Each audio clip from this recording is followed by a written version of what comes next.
Whoops, let's make sure we're going. All right. Any questions?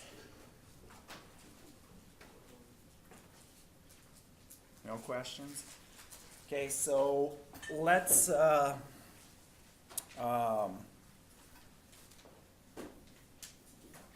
about Cascode amplifiers before we talk about pole splitting again.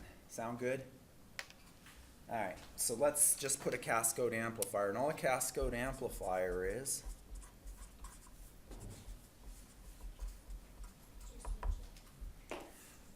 yes, I will, is the following. Someone in the class said you're not going to show up because you weren't here already, so make sure that you use your names. And I'm like, no, I have faith he'll be here. Don't sell him short. All right.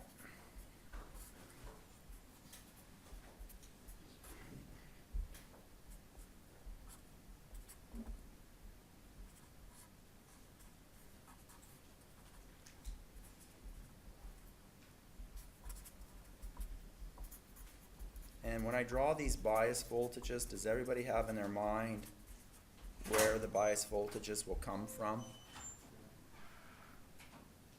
Bias circuit. Okay. So why did I put the big resistor here and the big capacitor?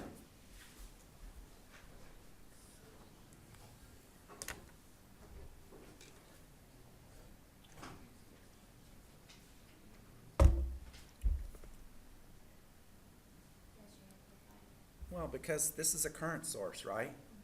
I can't tie this to V bias 4 because then I have a current source and a current source. And one of the fundamental things, I can't put current sources in series. They won't have precisely the same current, so something won't bias upright. Can I put voltage sources in parallel? No. So one voltage source will end up driving the other voltage source because the voltages aren't exactly the same. So don't put voltage sources in parallel. You can't take an outlet in your house and go to another outlet in your neighbor's house and tie the wires together and say, hey, we got more power because we put those outlets in parallel. That doesn't work. One of them will drive the other and you'll get a fire. Okay? No, you don't put current sources. So this will bias this node up to whatever this needs to source the right amount of current through here. Okay, so now tell me, what is the equivalent resistance on this output node?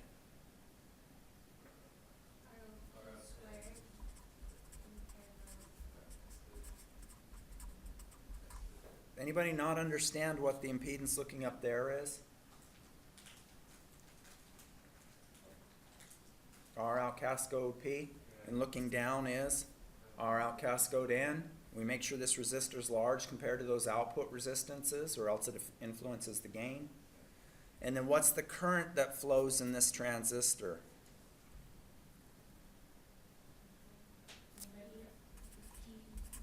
GMVN. So what's V out?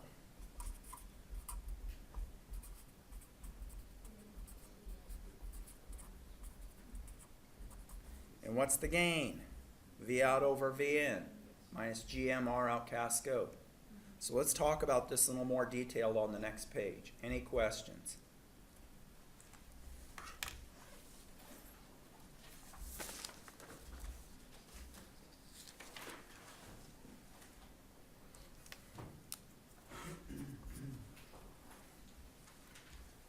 So I'm not going to draw the biasing. I'll just draw it like this.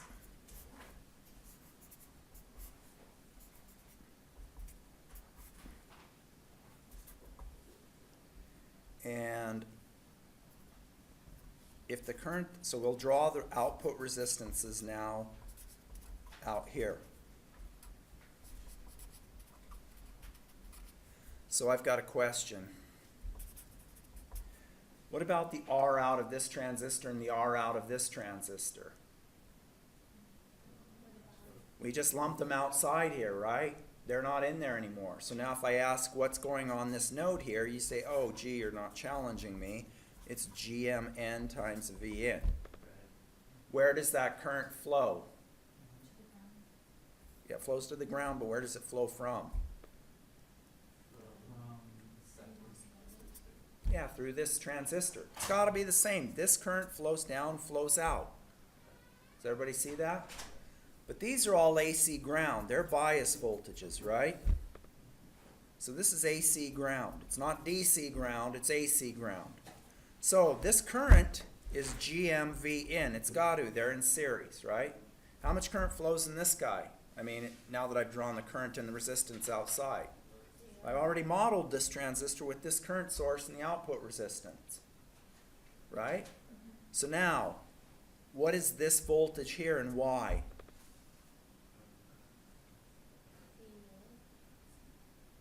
Well, it's minus Vn, right?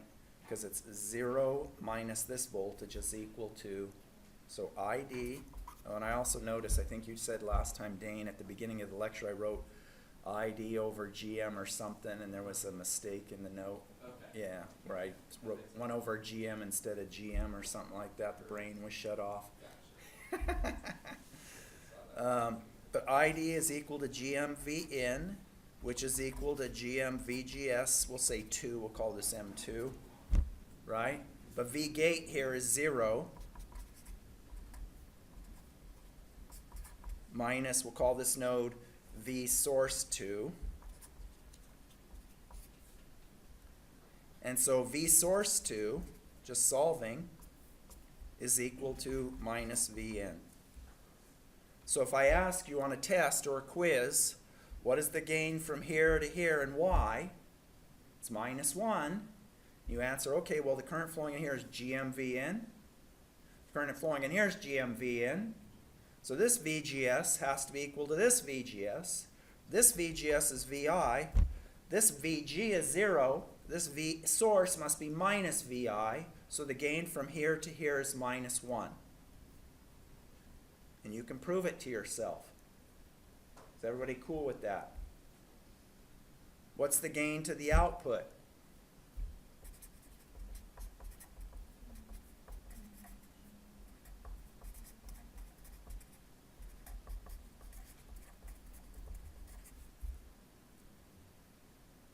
Questions? I'm going to do a couple more examples.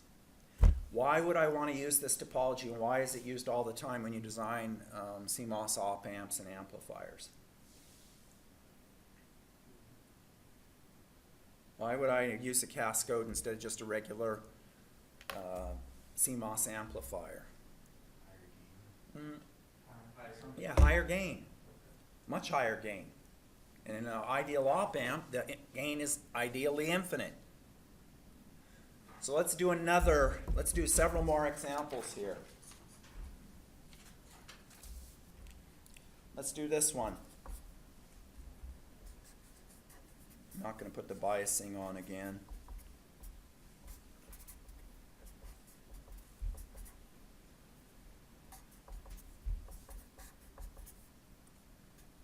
Oh, here's a good question before we go on. What's the maximum output voltage V out can have? And what's the minimum? Let's do the minimum first. 2 VDS out, right? Assuming it's wide swing biased. And what's the maximum? Yep. Easy, right? Because we got the fundamentals down. All these questions are easy for us to do. Any questions? Okay. So here I've got my amplifier and I put a load on it. And I ask you, what's the frequency response of this circuit? And it's very easy once you know, but let me sketch it. I got a current GM times Vn.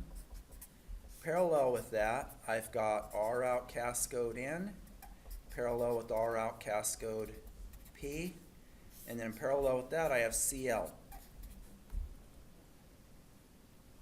But wait a sec, how can this current here be connected to the output?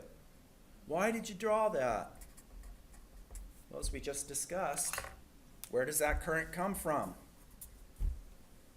Does everybody follow? Anybody not understand this? So just to be different, I did this last time, I'm going to Thevenize this circuit. So I'm going to Thevenize this circuit to look like the following.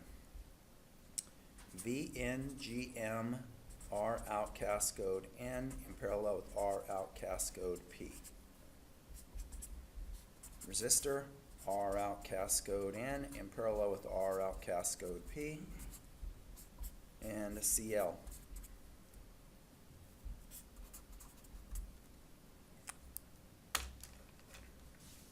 Everybody okay? Anybody not know how to go from here to here? Easy. Open circuit voltage. Whoops, I got a sign mistake, don't I? Minus. Or I could flip this around and say positive and plus minus like this too. Yay? Okay, so now, if I ask you for low frequencies, what's the gain of this circuit? For low frequencies, this is an open. So what is V out equal to? This, right? So if V out is equal to VI GM R out Cascode N in parallel with Cascode P, what is the gain? V out over V in. Gee, he sounds like a broken record. V out over V in is equal to minus GM R out Cascode N in parallel with R out Cascode P. Does everybody agree with that? What's the pole of this RC circuit? Where is it located? 1 over, let's write it like, let me write it in several different ways. Let me call this RO and CL. So I'm going to do this just because I have phobias about circuits, all right? Education. So would everybody be okay? Here, let's do it on the next page. This is important enough. Would everybody be okay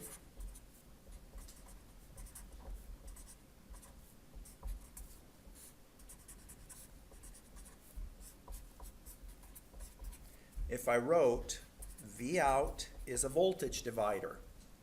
It's minus GM V in R out times 1 over J omega CL divided by 1 over J omega CL plus R out.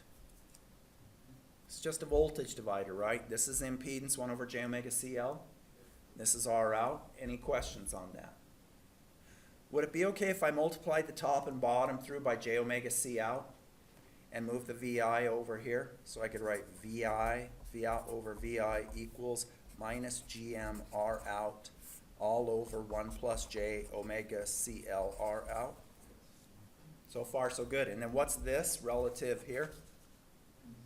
It's the same thing, right? R out equals R out Cascode N parallel with R out Cascode P. And this is 1 plus J times 2 pi F times CL times R out Cascode N in parallel with R out Cascode P. Just repeated what I did here, except I used for R out that. Any questions?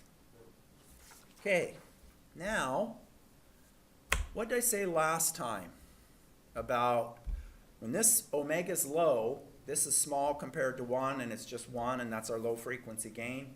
But as omega's big, this is big compared to 1, and our gain starts to drop off. And we said when they're equal is our 3 dB frequency. So when 1 equals 2 pi F times CL times R out.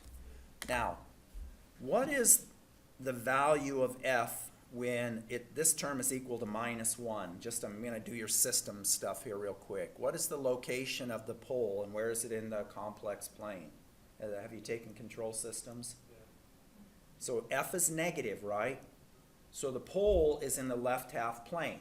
And when F is negative, these two terms go to 0, sum to 0, and we get the pole, the tent pole. Does everybody recall? But for us, we're not, the pole's in the left half plane, okay, that's fine. We don't want it in the right half plane. But when F is equal to 1 over 2 pi CLR0, I plug that in here, then I get these two terms are equal. And I'm going to call that, when these two terms are equal, the 3 dB frequency. Now notice, if this wasn't 1, If it was 13 and I had something here, it would be the exact same thing. The 3 dB frequency would be when the two terms are equal. Is it clear? Okay, so I'm going to go back now and I'm going to plug 1 over 2 pi CLF0 in here for this term. This term is 2 pi FCL. I'm going to write that as F over F3 dB. So when I plug F3 dB in here, don't I get this? So that's why I've written it. And then that tells me really quickly where is it my 3 dB frequency is. It's much easier to see. So I can rewrite this as V out over V in equals minus GM R out all over 1 plus JF over F3 dB, where F3 dB is this term right here.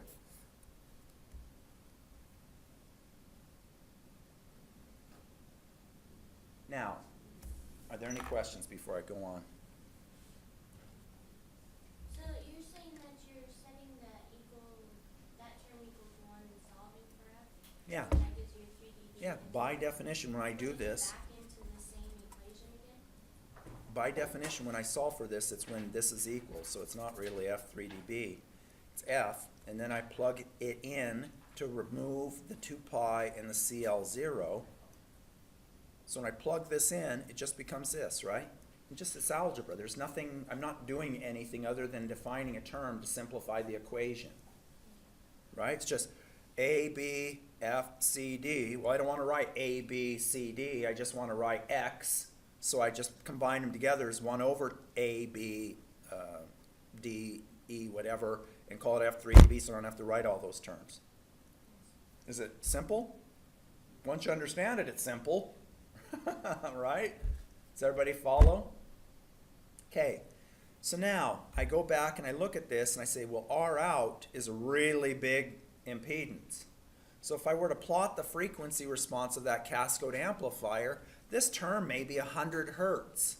It may be something really small. Does everybody follow that?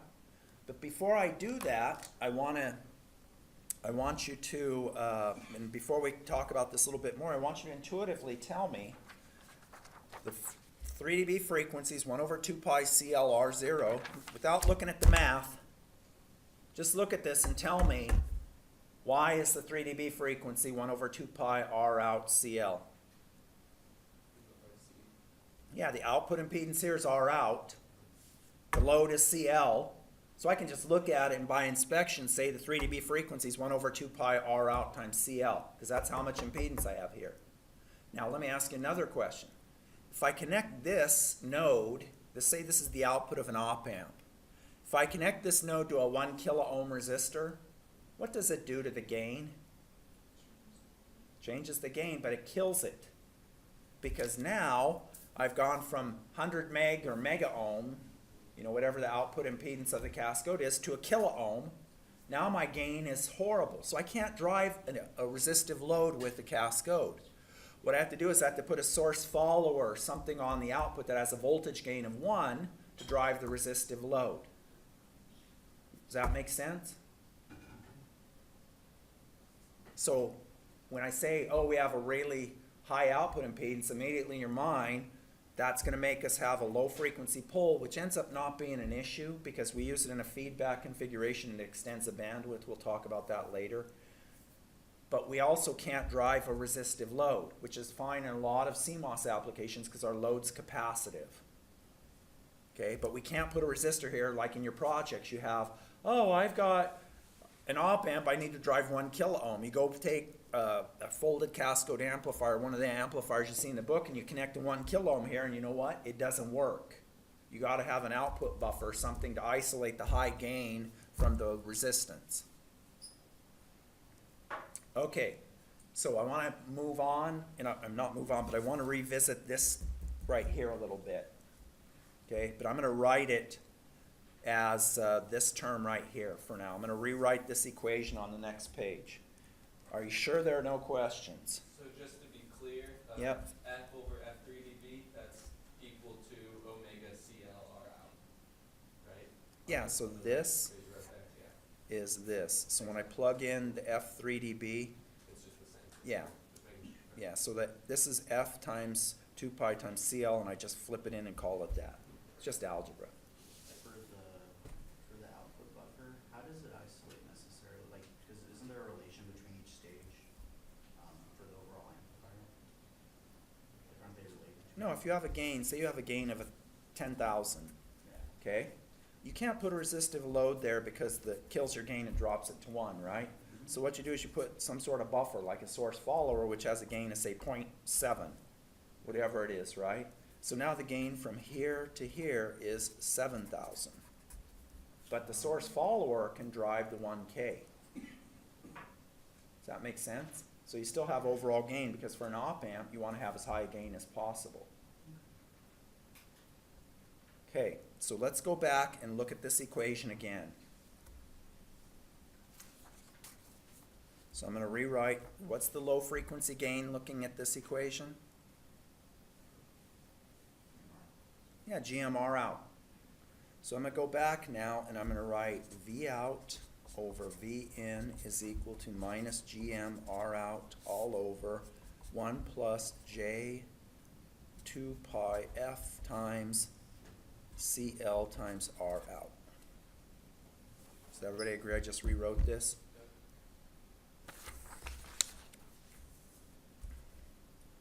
And a low frequencies, like I said, this might be 10,000, might be 1,000. It's big, okay? As I move out, as this term starts to grow, my gain or my well, let's actually label it just as a sanity check for myself. So I'm going to label the magnitude of V out over V in, and this is F, and I want you to tell me what to draw here for the frequency response. Let's do the low frequency part first. Well, it's not negative because it's magnitude, right? GMR out. Boom, boom, boom, boom, boom. And what's this frequency?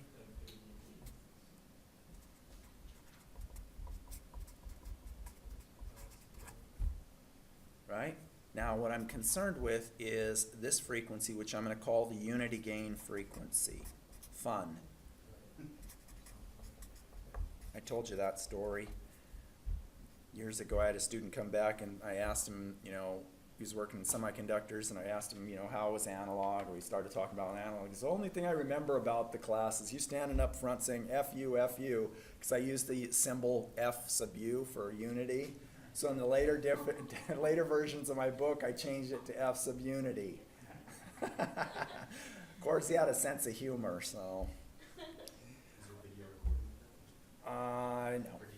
No. Yeah. Well, that's what it was, right? And I'm like, well, I better change that to F sub unity, then it's fun instead of. All right, so I want you to tell me, how do I calculate F sub unity? What can I say about this term relative to 1 way out here? Well, first off, let me ask a simpler question. In dB, yeah, it's much bigger. In dB, what is the dB for the unity gain frequency? 0 dB. Right on? Okay, so now, how, if this term's much bigger than 1, can I write V out over V in is approximately, let's do magnitude, GMR out. And the magnitude is the square root of this squared plus this squared, but this is much bigger, so it just ends up being 2 pi F times CL times R out. Looking good? If we're talking about when the gain is 1, what is, if we say when this is equal to 1, what is by definition the value of F called? What is the variable?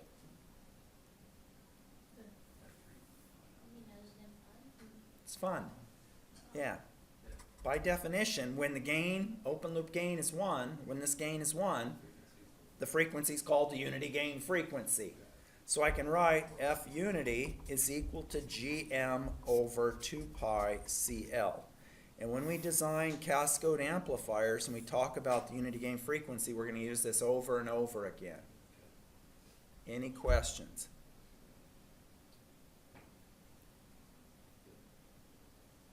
Are you sure you don't want me to copy from the book and use PowerPoint? You can just point with a laser pointer. I can sit back there. Yeah, it'd be good. I'd have to curve.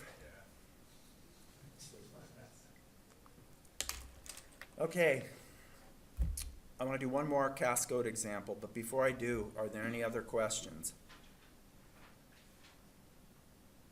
Okay. You're going to help me on this. Yeah, let's do two more. I'll do a PMOS as well.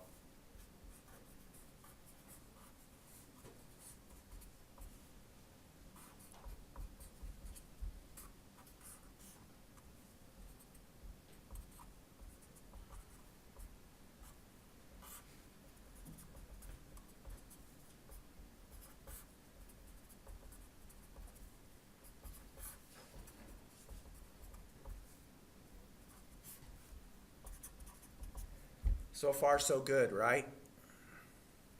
Now here's what I'm going to do. I'm going to connect. And a lot of times in amplifiers, you have a source which is a current, like if you have a photodiode, like your remote controls in your DVRs or whatever, I almost said VCRs. In your DVRs where you point and there's a diode that sees infrared light and you get current, so it's a current generation. So I have current here, and I'm going to call that I in, and I want you to find the gain, which is V out over I in.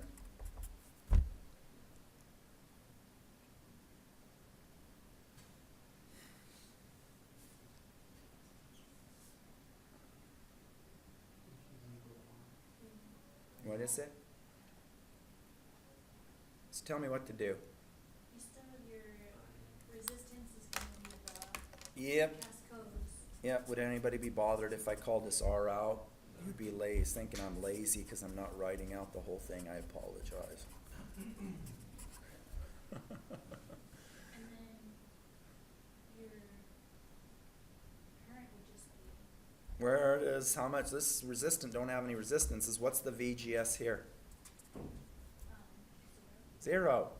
So no current goes through there, right? So all this current flows through here. Where does it go? Goes to V out. Well, I drew these resistances external, so it goes to V out. So V out is just equal to That's just R out. I in times R out. So that's just R out. Wow, that was easy. Wow. Okay, but let me just make sure we follow. But wait, how can current flow backwards through the Mosfet? It doesn't, right? Yeah, so say there was 20 microamps. I inject 1 microamp in here. That means this current goes to 19. This stays at 20, and I get 19 plus 1. This is 19. That causes the excess current because this stays at 20 to go into this node and into the output impedance. That's why I get such a high gain. Easy? It's not that boring, man.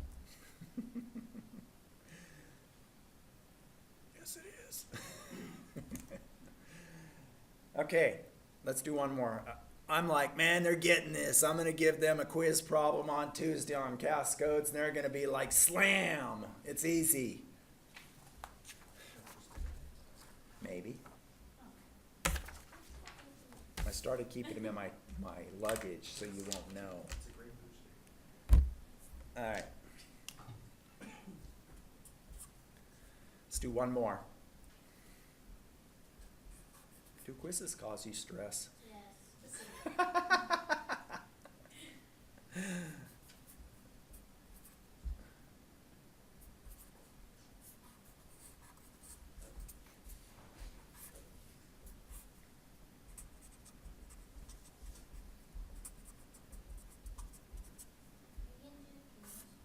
do this. Yes. That's what I said.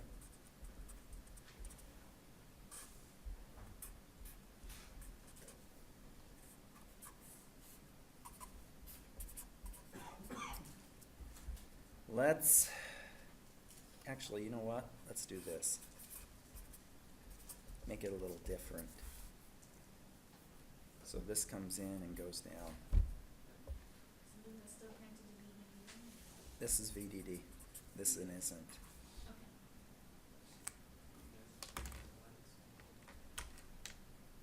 So tell me how to approach the problem. Cascode resistance. Yeah, why not do the easy parts first, and then once you get the easy parts, move on from there.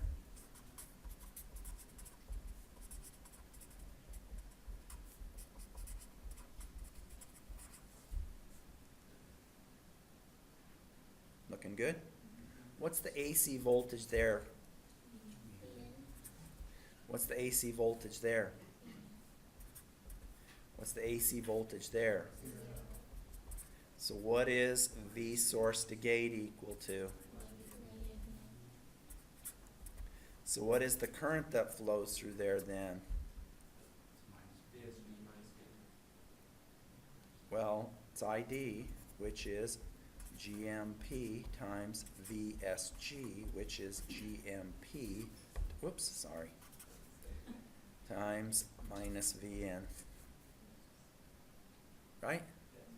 And so V out then is GMP times minus VN times R out. V out over VN is minus GMP times R out. Looking good? Yes. Don't you want to bias the first resistor? So these are biased with the wide swing bias source. First one, the top one? This one, if I look, this is a big resistor and it's gate drain connected. So this voltage will go to whatever this DC VSG needs to be to source the current down. So for AC, we couple it in here. This is VN coming in, and then this is for DC, just a diode connected transistor that follows whatever current comes through here. Does that make sense? Let's see if I can think of anything else. What's the 3 dB frequency if I put a load capacitance here? 1 over 2 pi R out, Cascode in parallel to R out, Cascode P times C out. What's the unity gain frequency? GMP over 2 pi C load. Looking good? Okay, so I got a question for you. Did everybody read that section of the book I asked you to read? We'll see, because the pain's going to be high now if you didn't. It's hard to digest. Now, Took me a while, I was looking for you kept saying he's wrong, he's wrong. Okay, so what I'm going to do first is I'm going to describe the problem, and then we're going to look at the model for the system. And then, in order to save time, I'm not going to write out all the equations because some of them, as you'll see, are quite elaborate, and I'll just point to the results. But we need to make sure we know what we're doing first. So, if I look at, let's just use the amplifier we talked about last time. And I do this in 2 steps to make sure you've got the stuff from last time as well. We'll just call this C Miller, and this is VN. And if I ask you, let's just say V out over VN is equal to, we know what it is, right? It's minus GM R out N in parallel with R out P. But let's just call that minus AV. Is everybody cool with that? And I ask you, what is the capacitance I see effectively on this node?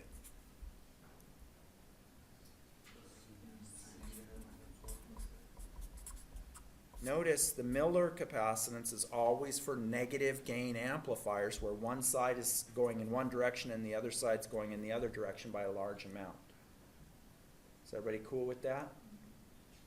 On the output node, I also have a capacitor to model, and that's value is, and I think in the book I might have done this just to make sure you know, right? Okay. if I now ask, what's the problem with using Miller's theorem? Yeah, and it doesn't account for the zero, and it's in the right half plane because it feeds through from the input to the output without an inversion. Okay, so at high frequencies we don't have that. But we have another problem.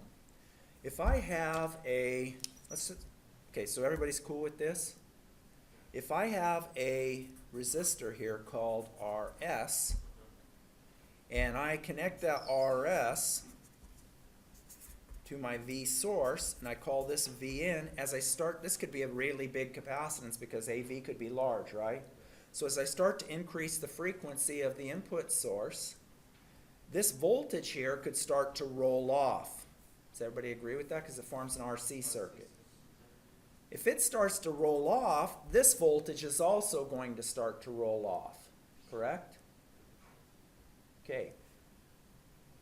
Overall, if I think about it, and I say, okay, well, wait a sec, this output resistance could be really large, R out N in parallel with R out P. This output could actually start rolling off before the input. And if, let's just say that situation. Okay, we don't know which one's going to roll off. It depends on the size of the resistors, and we'll see that in a moment. But let's say this node starts to roll off. What happens to the effective gain across this capacitor if this node starts dropping? Yeah, A starts to drop. If A starts to drop, this capacitance value starts to get smaller. So instead of seeing this node starting to roll off, we reach the point where this pole comes in, starts causing the gain to roll, and then now this capacitance stops dropping, and so the gain on the input stops rolling off. And I'm going to show you this in a sim. Okay, does everybody follow? So first I said, let's assume this is a big capacitor, this forms a pole. It starts to roll off. Then at some higher frequency, there's a pole associated with the output that causes the output voltage to start, it'll be rolling off anyway because the input's rolling off, but starts the output to roll off even faster. That decreases the gain across the capacitor. Decreasing the gain across the capacitor causes this value to effectively get smaller. Well, if it stops being a lumped value, my input will stop decreasing and it'll flatten out. And so we need to look at the frequency response in a more precise way than rather than using Miller's theorem. And that's what we'll do as soon as I show you this in the simulation. Any questions? So just to clarify, so you said V in was rolling off, saying it's decreasing, right? When V in starts decreasing, then V out also decreases? No, so first we have two poles, right? That's why we broke this out. So we have a pole R, oops, whatever, R out, which is R out N, in parallel with R out P. So say that this input pole is the lower frequency, so it starts to roll off. Right. Then at some frequency, your output pole comes along and says, hey, I'm going to start rolling off. Well, now, if it starts rolling off, the effective gain across this capacitor decreases. This value goes down. Say it was 100 and it starts going 99, 98, 97. This capacitance gets smaller. But wait a sec. This capacitance is dependent on the input pole. So if I start reducing the capacitance, I'll stop seeing this signal here roll off, and it'll flatten out. Now I'm going to show you in the sims, and we're going to play around so you understand it. And this is figure 21.23.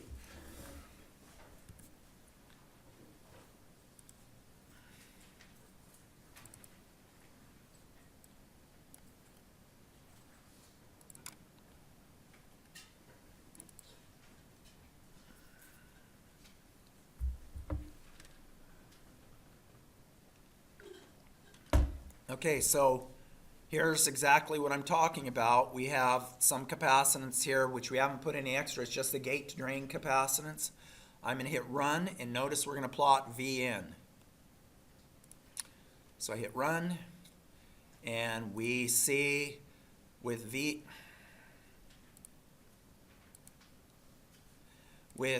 in, I'm claiming this pole here where it starts rolling off is due to V in. So I'm going to prove that right now. I'm going to go and increase this resistor. So let's go in order of magnitude, which means multiply by 10.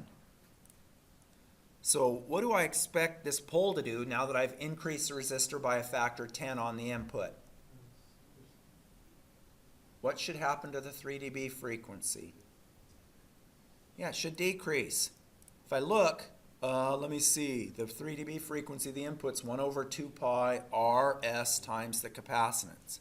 If I increase this resistance by 10, the 3 dB frequency should move down by 10.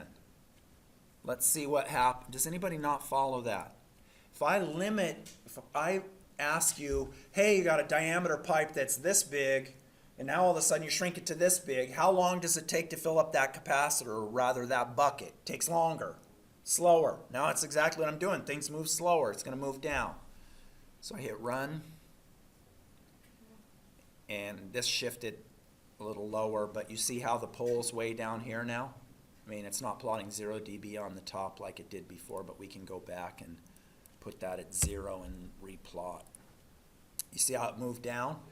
Okay. Now, let's go back, put that back at 100K, and I want to plot, or I want to look at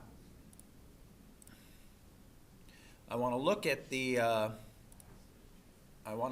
input voltage, which is what I'm looking at right here, and I'm claiming it's going to drop, okay?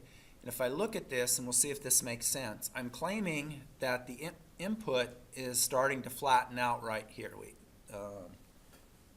It's starting to flatten out right here, and it's harder to see. So I'm going to magnify that. Let me see how I can do it without being confusing.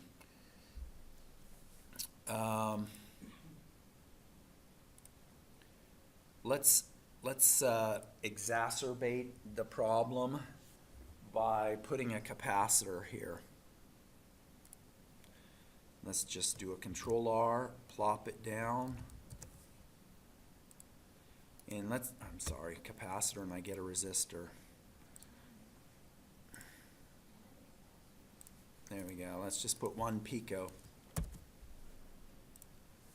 The problem is it's going to shift both of them down, so I'm not sure we'll see more distinction between the separation where it flattens out, but let's find out. Well, we do, but I have to resim at a lower frequency. Let's go down to 100 meg and start frequency 100 hertz. Hit run, and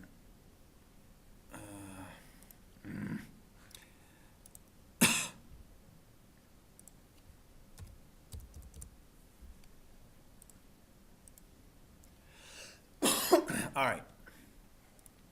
So we see at low frequencies, Vn is 0 dB. What does that mean? AC inputs how many dB? What's Vs at all frequencies in dB? 0 dB. It's 1. Does everybody see that? Let's go ahead and plot it. There's Vs. It's always 1. Let's change the color. Does that look good? And it says Vn is also 1. What does that mean in simple terms you can explain to somebody standing behind you in the grocery store? Vn and Vs are equal. Low frequencies, Vn and Vs are equal. Now, I'm not plotting V out because the gain of this is like 300 or whatever. You know that quite well from your homeworks. Okay? So Vn and Vs are equal. Now, what happens? I get this Miller effect where I get this being 333 picofarads and 100K, and if I go calculate, it'll start rolling off at whatever that time constant is, quite low. 100K times 330 pico. We could calculate, but I don't want to spend the time on it. Does everybody see that? But wait, out here, I've got this second pole kicking in, which is the output resistance of these transistors, driving the 1 pico times 1 plus 1 over the gain. Well, that starts causing the gain here to drop. That causes the effective input to stop dropping because I'm plotting the input frequency response. So input doesn't continue to drop off, it flattens out because now my Miller capacitance is effectively shrinking. Does anybody follow? Okay? So I've got to derive, and just for the heck of it, let's go back and plot V out. And you'll see V out starts at a lot higher voltage. You see, it starts at, well, it should be 300. I don't know why it's close to 100. Starts at a higher voltage and then starts rolling off.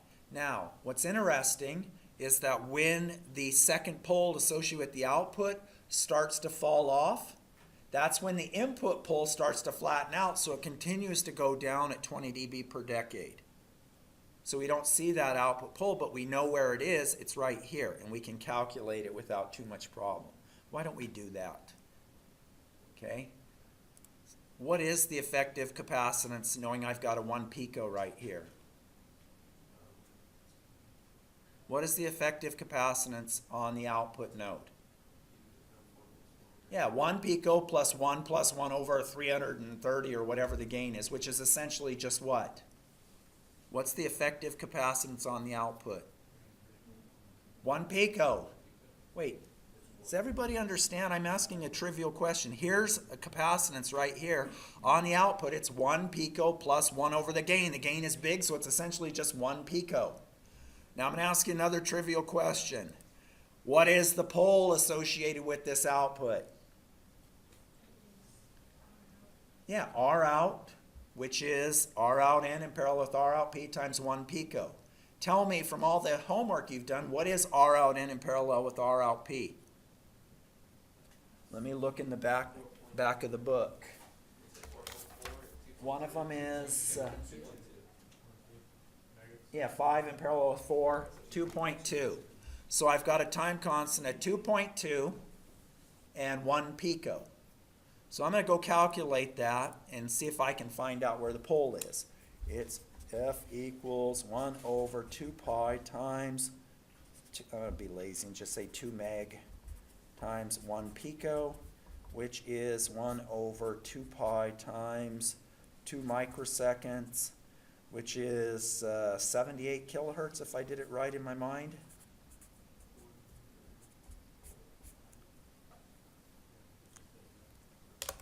Okay, so 78 kilohertz, I go back here and I look and I say, okay, what if I'm wrong? I'm going to feel bad. I go back and I look and I say 78 kilohertz, it's a little higher than that. I'm claiming the output pole's right here and it starts to roll off, which causes the gain to drop, and now the input pole stops rolling off. So I take over, it's a little, I don't know what it is, it's somewhere in here, around 200 kilohertz or something, in the ballpark, given that our impedances aren't going to be precisely 2 meg, and starts rolling off. So let me repeat this one more time. Make sure it makes sense. And actually, let me put it on a clean piece of paper.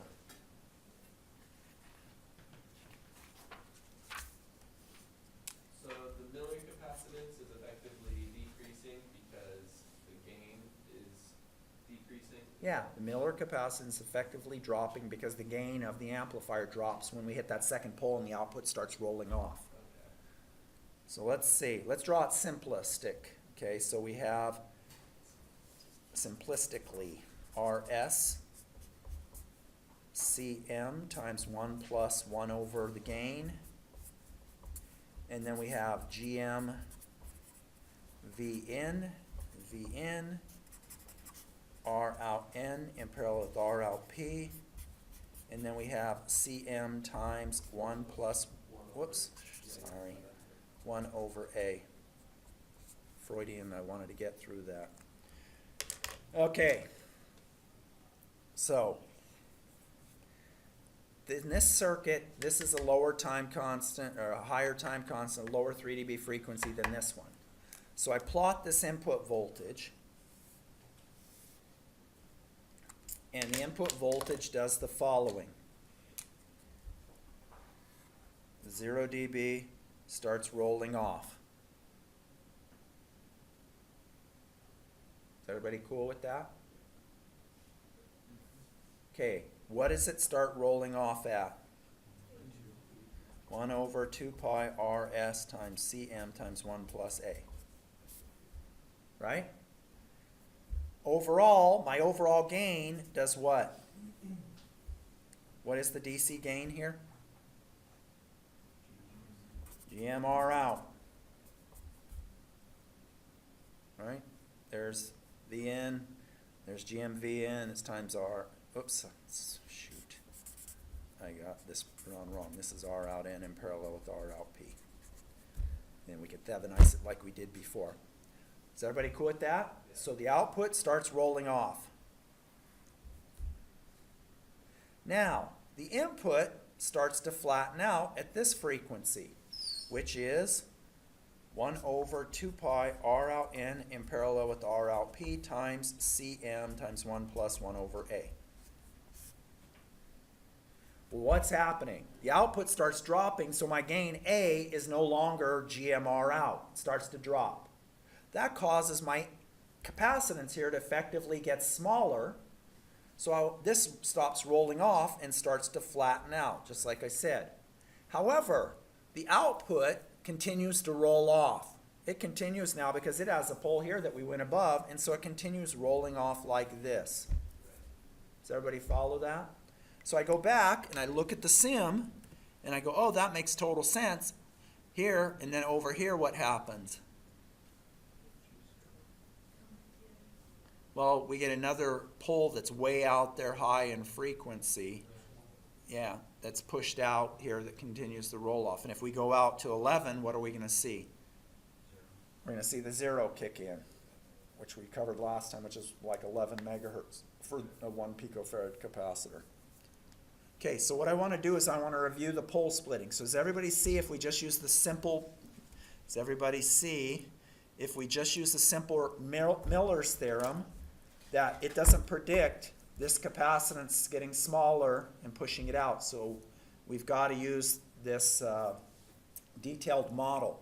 Now, this is called pole splitting because the Miller capacitance pushes this pole associated with the input out. Does everybody see that? I mean, to a lower frequency. Right.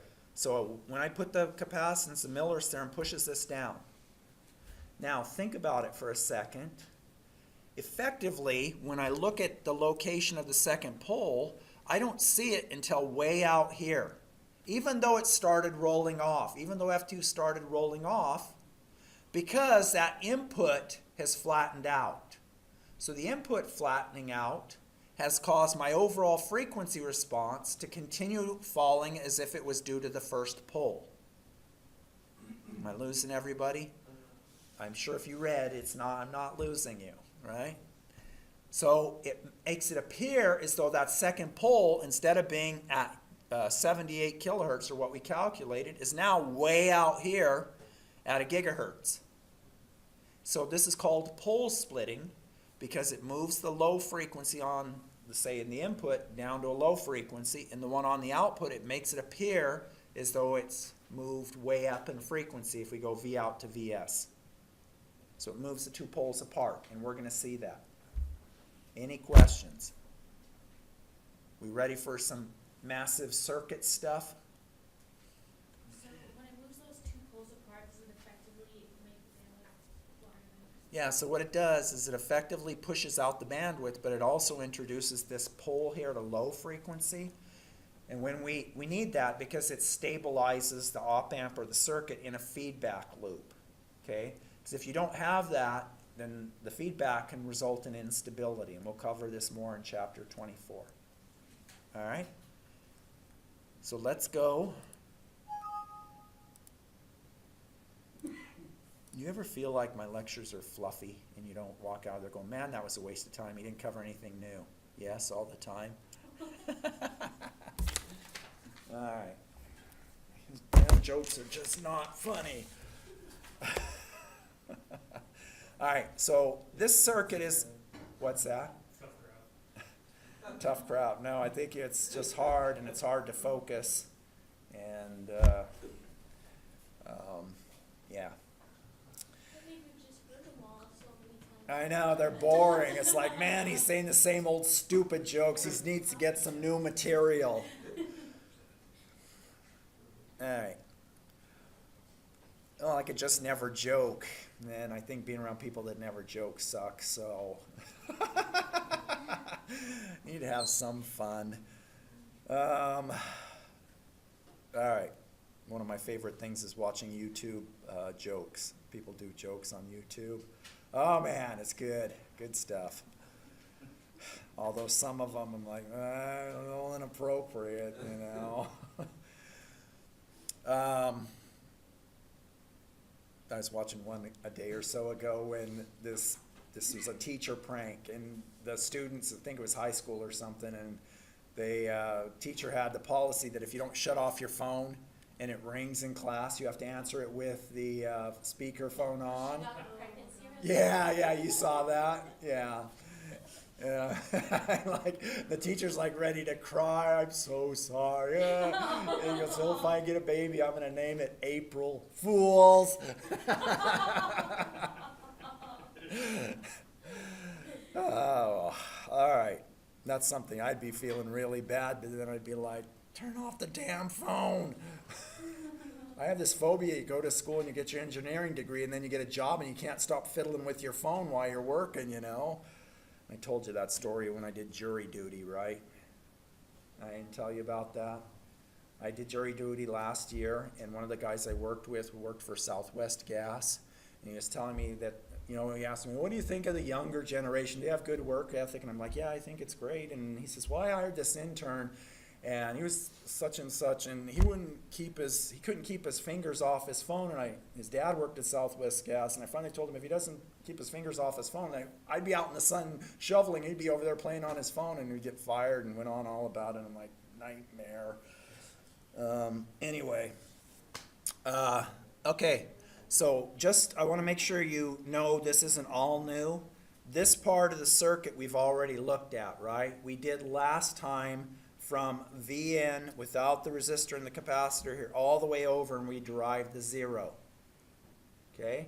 So all we're doing in the following analysis, to be more precise, is we're putting a resistor here with a voltage source, and then we're doing the circuit analysis in detail, right?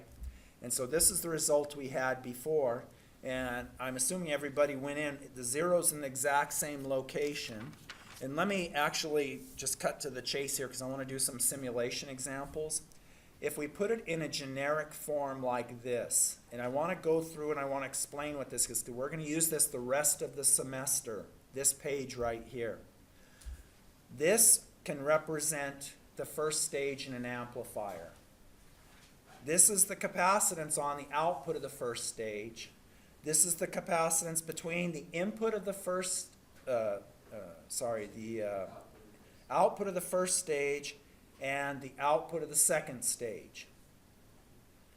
This is the transconductance of the first stage, output resistance of the second stage, output resistance second stage, and capacitance of the second stage. And so I want to go through this, I want to come back to this, and then we'll look at the equations for it, all right? So I want to go through this step by step, because again, we're going to use this, and if you don't know it, you're going to struggle. So I'm going to use two amplifiers that I'm going to just use the same amplifier over and over. Actually, we'll mix it up. Okay, so here's my amplifier, and I'm going to call this node 1, and I'm going to call this V source. And what I'm going to do now is I'm going to sketch the circuit we just drew. And so the circuit we just drew, just so you know, is GM1, VS, V1, and C1. I'm going to sketch these first. So I've got GM1, VS, R1, and C1. Okay, so first off, let's call this M1. Let's call it MA, just so we don't get confused with the 1 and the 2. What is GM1 here? It's GM of MA. Because I apply my VS, I get a current that flows, which is GMA times VS. Is everybody cool with that? Yeah.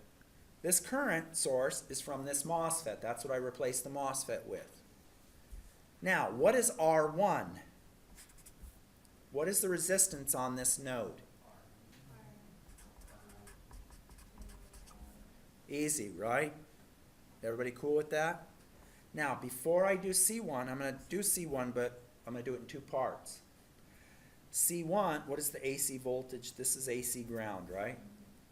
So I'm going to call C1 as this, let's call this MB, CGDB, and I'm going to call this CGDA. And I'm going to start out and say C1 is CGDA plus CGDB. But this is node 1, this is node 1. C1 is the total capacitance on node 1, and I have nothing connected there. So I'm going to go back, and I'm going to draw another or second stage of the circuit. I'm going to draw this going into a transistor. Let's just, since we're running out of time, we'll just go to another identical stage, and we'll call this CL. We'll call this CM. And I'm not going to worry about the biasing. And would everybody be okay if I call this CGSC and I write that the other capacitance on the node is CGSC? Wait a sec. What about this capacitance? Well, if you remember the model, what's that? Yeah, if you remember the model, we put C sub C between nodes 1 and nodes 2. So this is node 2, right? So I'm going to put CC here. Oops, let's do it like this.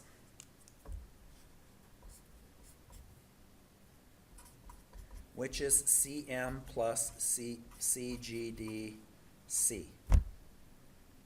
So this capacitance CGDC plus CM. Everybody cool with that? Then I've got my other output, which is GM2 times V1, and this is the node voltage V1, and that GM2 is what?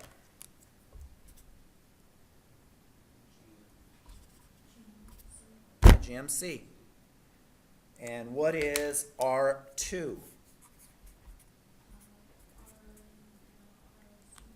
Yeah, it's just same thing. So in this case, it's RON in parallel with ROP. So you don't have a capacitance in that top PMOS in the second stage? No, I haven't done C2 yet. I'm going to do C2 last. Well, wait, quick question. What if this was a cascode stage? R2 would be R out cascode N in parallel with R out cascode P. And then I say C2. C2 is C load plus CGD D. And I don't put in the CGD here because I've already added it there. Does everybody follow? So does everybody see how I went from this schematic to this one? So could you technically put your CM on 2 if you want it or no? No. This is the model you want to use, and the equations that are derived there is what you want to use for calculating the frequency response, and I'll go over that, but I want to do one more example of going from here to here. Any questions? So when you go, In your second stage, that PMOS is like. It's a current source load. Yeah, I just didn't draw the bias in. Yeah. on Question? the schematic, CN you drew on the schematic, Yeah. is that's CN, not CC? No, CC is the parallel combination of CM and the CGD of Okay. C. Now, when we do this, almost all practical situations, CC will just be the CM, because this will be much bigger than the other capacitances there, so it's academic to add it, okay? But I wanted to be precise the first time. Okay, let's do one more. I have one more quick question. Lay it on me. I'm a little confused even from last time. So your CM, that is an added capacitor that That's- you would put in there. Yeah, Built that's an in added capacitance. one I put in to give me that low frequency pole, to give me the pole splitting to compensate the op amp. Compensate means, it's a fancy term for make stable so it doesn't oscillate when you put it in a feedback configuration. You know, everybody's heard if you have like a speaker phone and you get the speaker, the microphone too close to the loudspeaker and you hear that screeching noise. Well, if you could slow down the feedback and attenuate it so that it's not fast, like you move away, then it doesn't oscillate, you don't hear the screeching. So that's what the compensation is. So compensation simply means lower the gain at high frequency so it's stable. I want to do one more example, which is more in line with exactly what we've been talking about.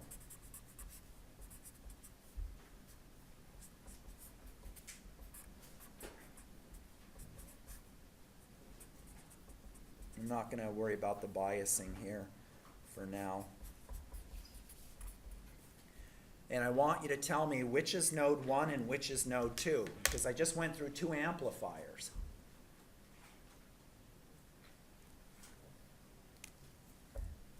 This is node 1 and this is node 2. Well, how do I relate this to the first part? The answer is I can Nortonize this as a current source, which is Vs over Rs, and Rs, whoops, I got this going the wrong way,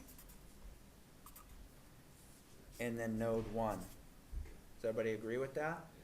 So if I go draw my schematic, and it was going down, and I write this as GM1 times Vs, then GM1 is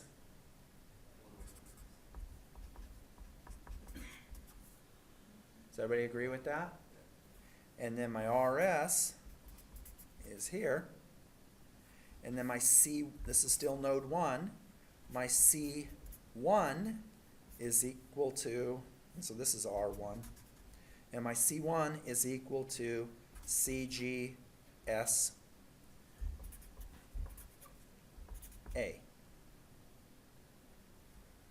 Then between node 1 and node 2, I have a capacitor. What's the capacitor's value? It's the capacitance between the gate and the drain. I could put an extra one there. I'm not doing it to be different. Is everybody cool with that? Then over here, I go, oh, well, this is nothing more than GMA times V1. This is V1. This is V2, which is V out. Then I've got my R out, which is my R2, which is R out in parallel with R out P. And my C2, which is CL plus CGD B. Does everybody see how I took this and I made it to be the first stage in my model by Nortonizing this? Okay, we got 4 minutes left. Any questions before we look at the equations? Okay, so this is the, let me just make a quick comment. This is the model we'll use for compensating a 2-stage op amp. And if you go with a 2-stage op amp in your design, you'll need to use these equations to compensate it to make it stable.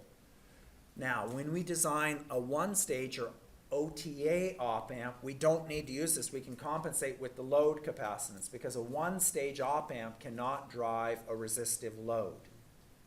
So if you put a buffer or something on the output that has a gain of 1, you still may be able to compensate without using the 2-stage effect. But if you want high gain, you need 2-stage op amps. Okay, and we'll cover that, and if you're like, I don't know what the hell he just said, we'll cover that in more detail later. Okay? All right, so we have 1, 0, and 2 poles. One pole is associated with node 1, called F1. The other pole is associated with node 2, called F2. Okay? If we look, just to make sure, and let me, this stupid thing's broken. I've had 3 of these. They always break in the same spot, and I don't want to keep buying them because mechanical failure shouldn't result in profits, right? The electrical part should be the one that causes the failure. Why is it always mechanical failing, you know?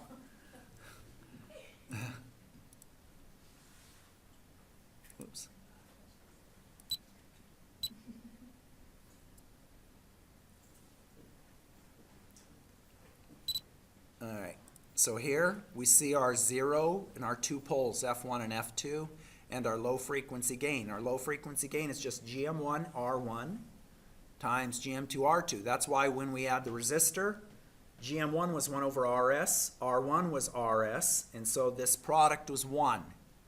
We only had the gain of the second stage, GM R out in parallel with R out P. Why is this negative? Because at high frequencies, nodes 1 and nodes 2 short together, and we get that right half plane 0. So if we go up, and I'll look at this, our zero's at the same place we calculated before. I'll just comment on this, and you need to think about it on your own. CC times 1 plus GM2R2 is the Miller capacitance. That's 1 plus the gain of the second stage. However, I can simplify that into something a little more user-friendly, which is F1 here, given by this equation. Does everybody understand? This is the pole associated with the input of the amplifier, and C sub C times this term is nothing more than the Miller capacitance. Okay? The pole associated with F2 is seen right here, and this is the frequency, this is the pole associated with the output. So I'm going to say some things now. We're going to use these later when we design op amps, and you're going to use them in your homework problems as well. What I don't want you to do, unless it explicitly asks you to, I don't want you to keep deriving these over and over again. Make sure you know how to derive them and you can answer questions about what's happening, but I don't want you to waste pages and pages of algebra just redoing the algebra I already did, okay? When we, and I'm going to say this and it's not going to make sense, but I have to say things many times for them to sink in. When we design op amps, the unity gain frequency will be where the op amp unity is gain V out over V in is 1. We'll want to set the second pole way above the unity gain frequency so that its phase shift doesn't interfere with the response. Okay, again, that doesn't make sense now, it will later. F1 will be the 3 dB frequency of the op amp. That could be 100 hertz. That will be where the op amp starts to roll off. This 0 we don't want. We're going to try to get rid of it with circuit topologies by isolating the nodes 1 and nodes 2 from one another with circuitry. Okay? Does that make sense to everybody? Okay. So when we come back on Tuesday, we're going to start talking about diff amps. Okay? So if you want to get ahead, start reading the diff amp chapter, because once we learn about diff amps, then we're going to move into op amps, and you'll have several weeks to work on your projects. Okay? Does anybody have questions? Should we already be able to start like doing stuff on I think what you would want to do at this point on the project is what we did in Chapter 9. Look at selecting the device sizes, the W and the L, and the VGSs, and generating the curves so you know what are the trade-offs. If I do this, this is the speed. If I do this, you know, you might want your FT of your transistors to be 10 times bigger than the bandwidth of the op amp. Okay, things like that. Design the bias circuit, work on the biasing, and all that. All right, have a good, oh, one other thing, and we can go offline for this.